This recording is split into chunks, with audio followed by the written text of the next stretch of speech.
টিয়া পাখিগুলি ডিম ফুটছে কিনা। অনেকে আমার টিয়া পাখির একটি ভিডিও দেখছিলেন যে একটি খেলা দিব, সে খেলাটির এখনো আমার যে সত্যটি দেওয়া ছিল সত্যটি পূর্ণ হয় না।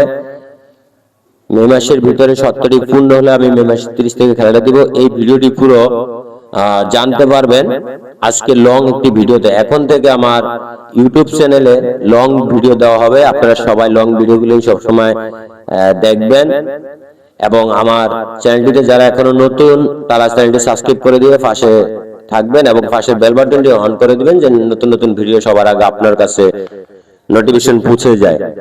তো আজকে যেহেতু বেশ কিছুদিন হয়ে গেছে, টিয়া পাখির ডিম কয়টা পেরেছে সেটাও আমি দেখি না একুরেট ভাবে, এবং ডিমের কি অবস্থা আছে পরিস্থিতিতে আছে, বাচ্চা কি ফুটবে কি ফুটবে না এই বিষয়ে আজকে লং ভিডিওতে আমি আপনাদেরকে জানাবো। এবং টিয়া পাখি যে প্রচুর পরিমাণ গরম পড়তেছে, এই গরমে টিয়া পাখির কি কি করণীয় এই বিষয়ে আজকে খুবই গুরুত্বপূর্ণ কিছু বিষয় নিয়ে আপনাদের সঙ্গে কথা বলবো। যদি আমাদের ভিডিওটি ভালো লাগে থাকে তাহলে রাফা পাখি ইউটিউব চ্যানেলটি সবাই সাবস্ক্রাইব করে দিবেন এবং আপনার বন্ধু বান্ধবের দেখার জন্য একটি শেয়ার করে দিলে আপনার আশেপাশের বন্ধু বান্ধবের দেখতে পারবে এবং তারা টিয়া পাখি সম্বন্ধে জানতে পারবে টিয়া পাখির কি কি করতে হয় বাচ্চা ফুটলে এবং ডিম বাচ্চা করলে। আল্লাহ হাফেজ, সবাই দেখা হবে আবার লং ভিডিওতে। সে ভালো থাকেন।